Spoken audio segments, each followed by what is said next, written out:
बघा, कोणत्याही गोष्टीमध्ये फॅक्टर ह्या गोष्टी शक्यतो जास्त काळ काम करत नाहीत. आता काही काळापूर्वी 14 महिन्यापासून एक महाराष्ट्रामध्ये फॅक्टर होता, जरांगे फॅक्टर.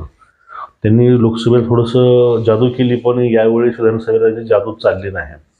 आता जरांगे पाटलांनी हे जी कालची विधानसभा आहे त्यानंतर जे त्यांनी भूमिका घेतलेली आहे ती भूमिका खूप वाखाणण्याजोगी आहे. म्हणजे कसं, नेमकं त्यांना म्हणायचं काय ह्याच्यातनं कळत काहीच नाही. पण विषय असा येतो, ते आता छाती ठोकून म्हणतात की पहिलं 150 होते, आता 204 आलेत. मला त्यांचा अभिमान आहे. एकेकाळी त्याच लोकांना हे मराठी जे आमदार आहेत त्यांना हाना पाडा बोलणारे अचानक म्हणतात 150 होत्या 204 आले. त्यांनी ह्या गोष्टी उद्देशून बोललेल्या आहेत, छगन भुजबळ असतील, हाके असतील यांना. असो, तो विषय नाही आपला. विषय कुठला आता आहे? विषय आहे तो म्हणजे ह्या विधानसभा निवडणूक आणि निकालांचा आणि त्या कलाचा. तर ज्यावेळी विधानसभेची जी प्रचाराची मोहीम चालू होती त्यावेळेस जरांगे पाटलांनी भूमिका घेतली होती तटस्थची. त्यांनी थोडंसं 2-3 जागी त्यांचे कॉल रेकॉर्डिंग व्हायरल झाले होते. ते आपले पृथ्वीराज चव्हाण असतील किंवा कुठले असतील.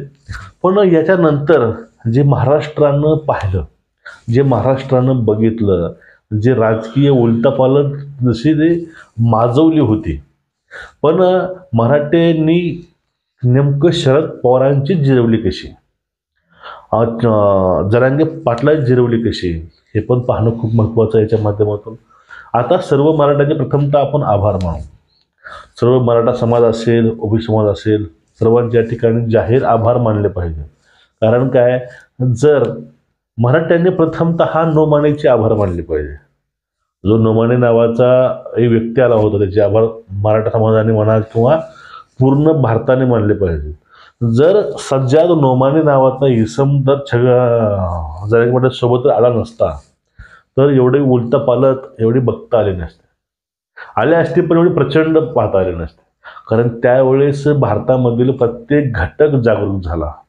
प्रत्येक घटकाला कळून चुकलं की आपल्या वोटची नेमकी किंमत काय, व्हॅल्युएशन काय आपल्या वोटचं, मतदानाचं, हे प्रत्येक जनतेतील घटकाला ह्या गोष्टी त्यातून समोर आल्या. कारण काय, त्यांनी वोट जिहाद जे मानलं होतं ते वोट जिहादच्या माध्यमातून एखादा समाज तर एकत्रित पूर्णपणे येऊ शकतो, ते पण वोट जिहादच्या नावाखाली.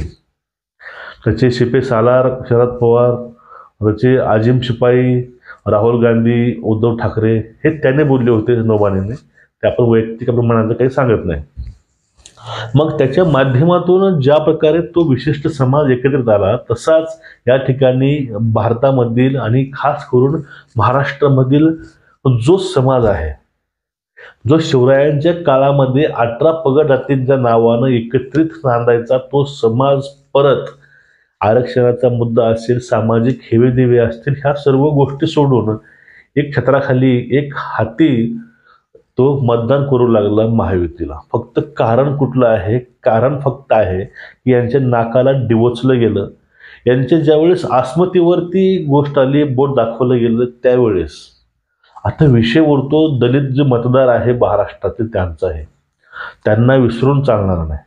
कारण महाराष्ट्रामधील सगळ्यात जास्त संख्या म्हणली मराठा आणि नवबौद्धाची आहे. आता या ठिकाणी झालं असं, कारण बौद्ध समाज म्हणा किंवा दलित समाज असेल, एसटी समाज असेल, त्यामध्ये काय असते, त्यांचं दैवत हे बाबासाहेब आंबेडकर आहे. आणि बाबासाहेब आंबेडकरांचे संविधान आहे त्यांच्याविषयी सुद्धा या ठिकाणी बोललं गेलं. हा नोमाने नावाचा इसम सांगतो फक्त बाबासाहेबांनी संविधान लिहिलंय, बाकीचं जे काय आहे ते सर्वांनी सांगितलं बाबासाहेबांनी लिहिलं म्हणणारा तोच व्यक्ती आहे. आणि सभेमध्ये राहुल गांधी ज्यावेळेस एक संविधान घेऊन फिरायचे, वाटप करायचे, ते सुद्धा कोरे होते पूर्णपणे. त्यामध्ये गांधींचा फोटो होता, राहुल गांधींचा, आणि ते फक्त संविधान खपटा होऊन संविधानचे होते फ्रंटला आणि बॅकला. बाकी संविधान हे पूर्ण कोरं होतं. ह्या सगळ्या गोष्टी जनतेसमोर आल्या आणि ज्यावेळेस जनतेसमोर ह्या गोष्टी आल्या त्यावेळेस जनता ही एकजूट व्हायला लागली. त्यानंतर बघा, 17% ज्या मागण्या मागितल्या होत्या त्यामध्ये सुद्धा थोडा घोळ झाला. त्यांनी मागण्या मागितल्या, त्या मागण्या मान्य सुद्धा केल्या शरद पवारांनी, काँग्रेसने. मग त्यावेळेस लोकांच्या मनामध्ये एक गोष्ट लागली, आणि आपल्याला मतदान करायचं कोणाला? आपण मतदान यांना करणार. मतदान का करणार की या लोकांच्या 17 मागण्या कशा पूर्ण होतील त्यासाठी आपल्याला मतदान करायचंय का, ही एक भावना लोकांमध्ये यायला लागली त्यावेळेस.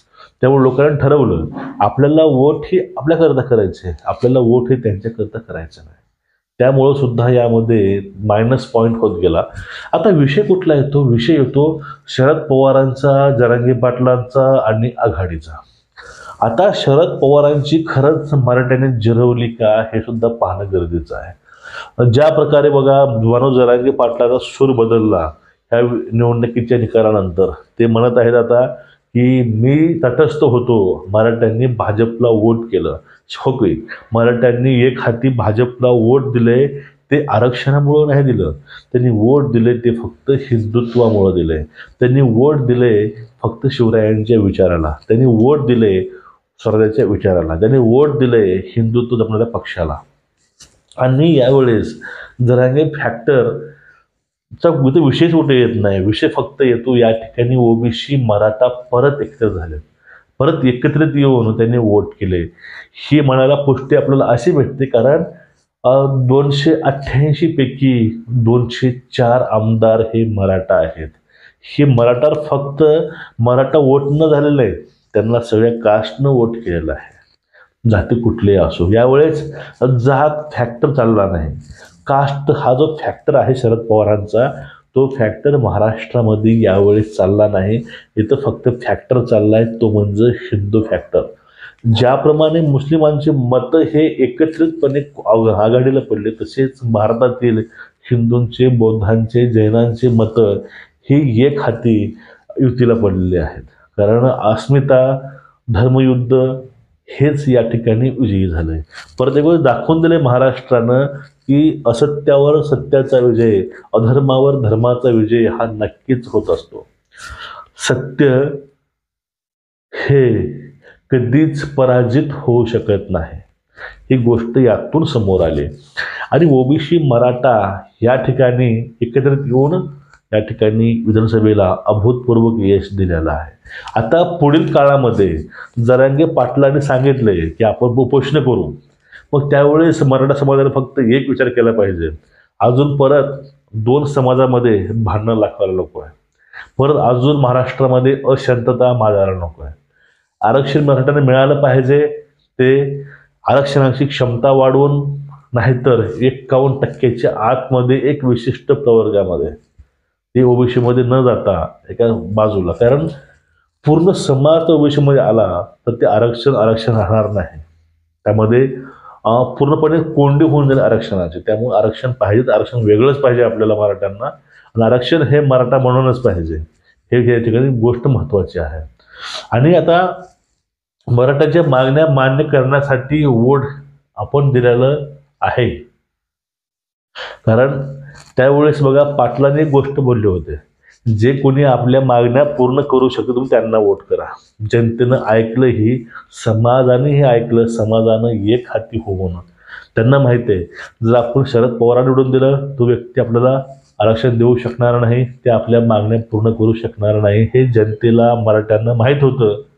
त्यामुळं त्यांनी ह्या लोकांना मतदान न करत त्यांनी वोट केलेलं आहे महायुतीला. त्यांना हे माहीत आहे की आपल्याला आरक्षण फक्त महायुती देऊ शकते, आपल्याला आरक्षण फक्त शिंदे फडणवीस दादा देऊ शकतात, आपल्याला आरक्षण बाकी कोणीही देऊ शकत नाही.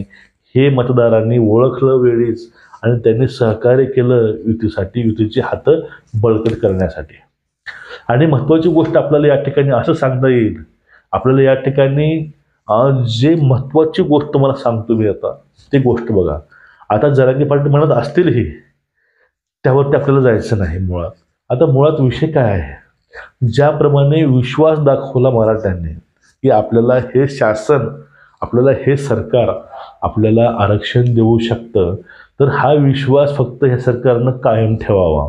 एवढीच सकल मराठाच्या वतीनं सरकारला एक महत्त्वाची आणि एक विश्वसनीय हेच असे नाते जपण्यासाठी त्यांनी हे गोष्ट करावी लागेल. आणि आता विषय बघा, शरद पवार साहेब आहेत. शरद पवार साहेब ज्याप्रमाणे जातीमध्ये भांडण लावायचा त्यांनी प्रयत्न केला, तो प्रयत्न त्यांनी ओळखून वेळीस ही जनता आहे, जनता जागरूक होऊन त्यांनी एक हाती मतं हे कुठल्या जातीला नाही केले, धर्माला नाही केले, त्यांनी वोट केलेलं आहे ते फक्त हिंदुत्वाला आणि महायुतीच्या उमेदवाराला. आता या ठिकाणी जरांगे पाटलांनी पलटी मारली म्हणतात काही जण, आता जरांगे पाटील वेगळंच बोलतात म्हणतात, हे त्यांचा जो प्रश्न आहे तो विषय वेगळा झाला या ठिकाणी. पण जरांगे पाटलाचे जरा सूर या ठिकाणी बदललेले आहेत एवढं मात्र नक्की आहेत. कारण मराठा आमदार प्रस्थापित आमदारांना नको होते, आज त्यांचेच ते गुण गातात. यांच्यावरनं असं कळतंय की ह्या राजकारणामध्ये आणि समाजकारणामध्ये काही होऊ शकतं. तुमचं काय मत आहे नक्की सांगा.